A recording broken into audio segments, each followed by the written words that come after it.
Welcome in to Duval Daily, presented by GenJag.com. I'm Jordan DeLugo, and yes, I do have my voice back today as we continue this lead-up, this build-up to the Jaguars wild card matchup with the Los Angeles Chargers in Jacksonville Saturday night, 8:15 p.m. There's a lot we're going to get into content-wise throughout this week leading up to that wild card round matchup. But first, before the playoffs start, before we start breaking down Jaguars versus Chargers specifically, I want to take a look at this team, this Jaguars team, because they're in the dance now, and that's the goal, right? When you start the season, it's to get into the dance, and then once you're in the dance, anything can happen. That's where the Jaguars are at right now, and they did enough to win their division, to host a home playoff game. So my question here: are the Jacksonville Jaguars Super Bowl contenders in the 2022 season? Obviously, it's 2023 right now, Tuesday, January 10th, but still, 2022 NFL season, are the Jaguars Super Bowl contenders? I think it's a difficult question to answer, but it's one that we're going to take a look at today. And appreciate y'all so much for tuning in, for supporting this channel. Like to remind you, today's the final day to pre-order some of our most popular items over at GenJag.com. You can go check that out. If you enjoy the content here, please also hit that like and subscribe button on YouTube. It means a lot to the channel, helps us grow. So are the Jags Super Bowl contenders? I'd certainly say this is a team with a lot of talent. They've got a bunch of guys playing at or close to a Pro Bowl level right now, and a lot of other really good pieces throughout the roster. For me, guys like Christian Kirk, Travis Etienne, Evan Ingram, Jawan Taylor, Josh Allen, Devon Hamilton, Foye Oluokun, and Tyson Campbell, Rayshon Jenkins, Andre Sisco, Logan Cook, Jamal Agnew, all of those players have played at or near a Pro Bowl level for big chunks of 22, in my opinion. And then you look throughout the rest of the roster, the starters: Sheriff, Fortner, Little, Jones, both of them, Foley, RRH, Arden Key, Corey Peters even, Darius Williams playing on the outside, Trayvon Walker stepping up as he's gotten healthy, Chad Muma at linebacker, Riley Patterson kicking the ball, and a lot of other guys on special teams have been getting the job done. They've been playing really well for the Jaguars overall and making big plays. So I think when you talk about the composition of talent on this roster, yeah, I do think the talent is there for this team to compete at a really high level week in and week out. And you've seen that. They've won 5 straight games. They've won 7 of their last 9. So how do we figure out, are the Jaguars really Super Bowl contenders? I think one thing to look at here is, what do the statistical models say? And Football Outsiders, they're among the best when it comes to these advanced analytics. They do DVOA. When you look at season-long DVOA, they don't look like much, the Jaguars. They don't. But looking at the last 9 games, again, when they've gone 7-2, they're 10th in total DVOA. Over the last 5 games, when they're 5-0, they are 3rd in team DVOA. What does that mean? It means the statistical models that take into account team situations, these models, they really like the Jaguars. They like what the Jags have been doing over the last 2 months, and they really, really like what the Jags have been doing over their 5-game winning streak. Classify that under no duh. Obviously, a team with a 5-game winning streak is doing a lot of really good things, but furthermore, the Jags' offense, defense, and special teams have all been performing at a winning level for quite some time. Sure, you've had down games from the defense, down weeks from the offense as well, but as a team, they have been able to find ways to win over the last 2 months plus. Why is that? To me, again, it's that they have talent. They have incredible leadership from their head coach, Doug Peterson. They have an uber-talented young quarterback and a defense that's clicking. And again, special teams have been getting the job done. Jamal Agnew, one of the best returners in the game. Logan Cook, one of the best punters in the game. Riley Patterson has been very accurate for the Jaguars on field goals. And their coverage teams have been wonderful. So what's the chink in the armor here for the Jaguars? What's their biggest weakness? Why should we not believe in this team?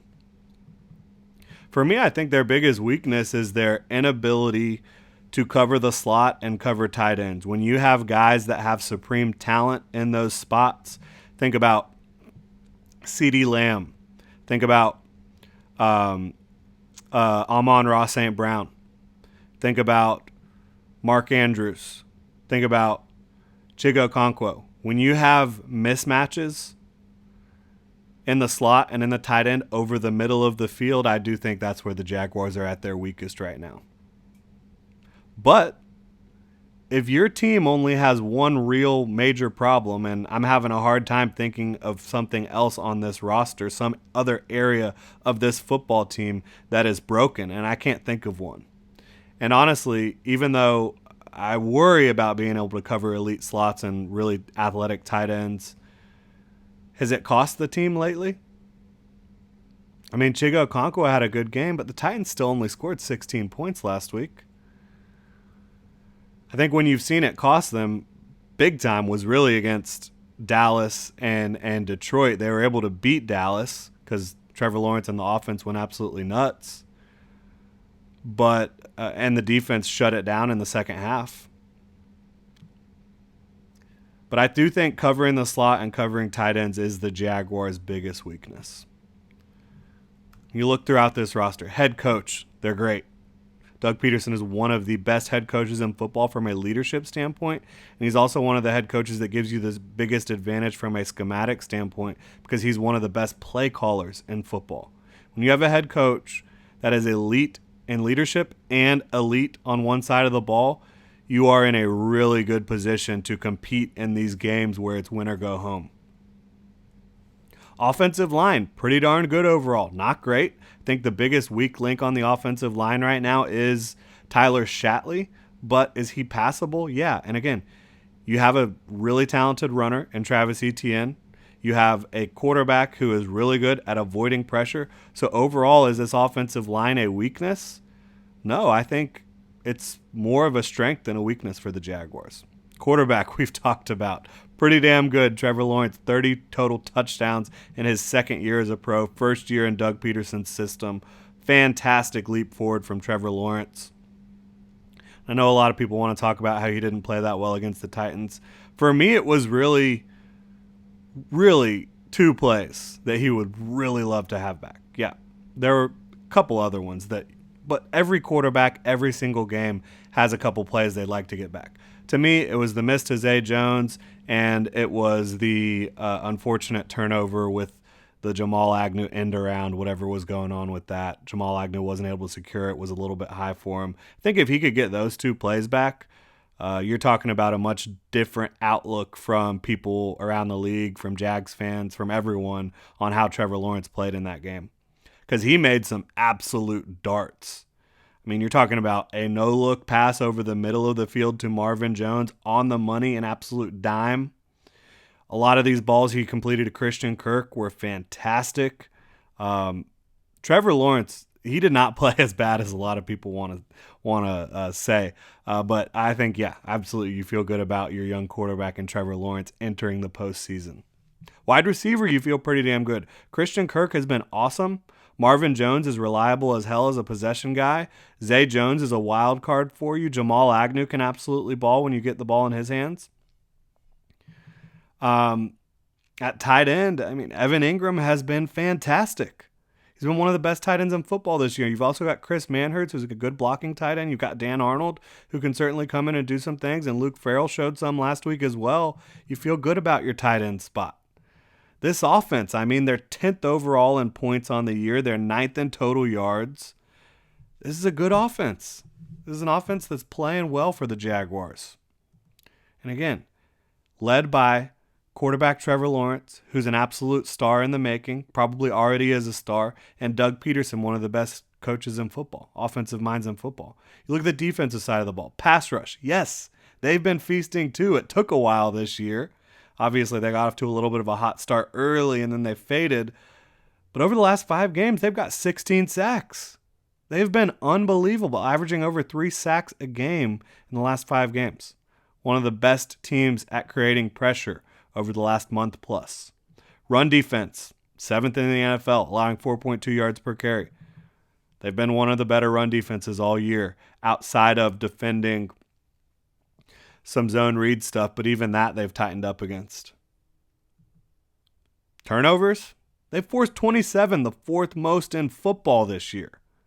Turnover differential, which that combines the offense and the defense, they're seventh. And they've been great on special teams, as I mentioned. Riley Patterson, incredibly accurate. Logan Cook, one of the best punters in the game. Jamal Agnew, one of the best returners in the game. Last week, it started to look like he was that guy, Jamal Agnew, again. You know, the guy that led the league in return touchdowns from the time he entered it through 2021. Hasn't had one yet this year. Experience does matter, and this team doesn't have a ton of experience in their roster. They do have some guys that have been to the playoffs, been in some big games, won the Super Bowl, certainly. But overall, when you look at a lot of the big pieces on this roster, not a lot of players that have been to the playoffs. But Doug gives them that experience, and quite frankly, the last month plus has given some of that experience because they've been in high leverage moments. They've been in win or go home moments for a long time. And they just handled the biggest one that they could ever be faced with last week. Biggest one outside of a playoff game, right? Having to take down the Titans to earn your playoff spot. But I think Doug gives them some experience, some valuable experience. A Super Bowl champion head coach. Coach has won a lot of games in January. But again, it is a young team. A lot of the best players are young. I think that's something where it's kind of difficult to know how that will play out. Are they too inexperienced to handle the moment? Or are they too young to know any better? Like, why not us? We'll find out. So are they Super Bowl contenders? Yes, they are Super Bowl contenders because they have a chance every time they step on the field. They have one of the best coaches in the league, one of the best young quarterbacks, and all three phases of the football team, offense, defense, special teams, are capable of performing at a high level. Are they the top Super Bowl contenders? No. Are they the top Super Bowl contenders in the AFC? No. The Chiefs, Bills, and Bengals are the class of the AFC right now, and the only way to change that is to beat them. And if it's the Chiefs, Bills, or Bengals, if you're able to handle business in Wild Card Weekend, it'll be the Chiefs. It'll be on the road. It'll be on the road. Now, it is possible after that the Jaguars could return home if they're able to take down the Chiefs, but we don't need to get too far ahead of ourselves. The bottom line is, because this is a team that can play complete football, all three phases, because they have a Super Bowl head coach who is an elite leader and an elite offensive mind, because they have one of the most talented young quarterbacks in the game and a talented roster around them, and because they're incredibly hot, they force turnovers, they create pass rush. Yeah, they're a contender. Anytime they step on the field this postseason, they will have a chance to win that game, a good chance to win that game. But they are still behind the Chiefs, Bills, and Bengals. Certainly still behind the Eagles in the NFC, and probably also behind the 49ers, to be quite frank. But are they Super Bowl contenders? Yes, in my opinion, because every time they have a chance, every time they step on that field, they have a chance. And I think that they should be favored against Los Angeles. Right now, the Chargers are slight favorites over the Jaguars. Not sure why exactly. But they'll have an opportunity. And I do think the Chargers are the most dangerous wild card team, right? They have Justin Herbert. They have talent all over their roster as well. I think there's mixed opinions about their head coach right now. I like Brandon Staley, but I don't understand some of the things he's done this year. I think Jags-Chargers has the potential to be one of the best games of the postseason, and we will preview that more as we get through this week, certainly. But all it takes, Duval, all it takes is a young team to get hot at the right time. The Bengals showed you that last year, and they almost took down the Rams in the Super Bowl. Are the Jaguars the Bengals? No. But are some of the ingredients there for the Jaguars to make a run here? Yeah, I think they are. I really do. That's going to do it, though. I do believe the Jaguars are Super Bowl contenders, just not the top contenders in the AFC. So that's where we're at here. I'd love to know what y'all think. Are the Jaguars Super Bowl contenders? Are we getting a little ahead of ourselves? What do you think? Let me know. You can hit me up on Twitter at Jordan DeLugo. You can also let me know in the comment section here. Also follow Generation Jaguar on Twitter at Generation Jag. Again, it is the last day to pre-order some of our hottest items over on genjag.com, genjag.com/shop. You can check it out. You can also become a channel member here. Link in the description below on YouTube. Thanks so much for tuning in, Duval. It's going to be a really fun week. Again, Saturday night, 8:15 p.m., NBC, or, of course, hopefully you'll be at the game. Primetime, TIAA Bank Field. Can't wait for it. We're going to have a lot of fun previewing this the rest of the week. And if you've pre-ordered it, it's always the Jag shirt. Those should be shipping out today and tomorrow. Thank you so much again for your support, Duval. Have a great rest of your Victory Tuesday.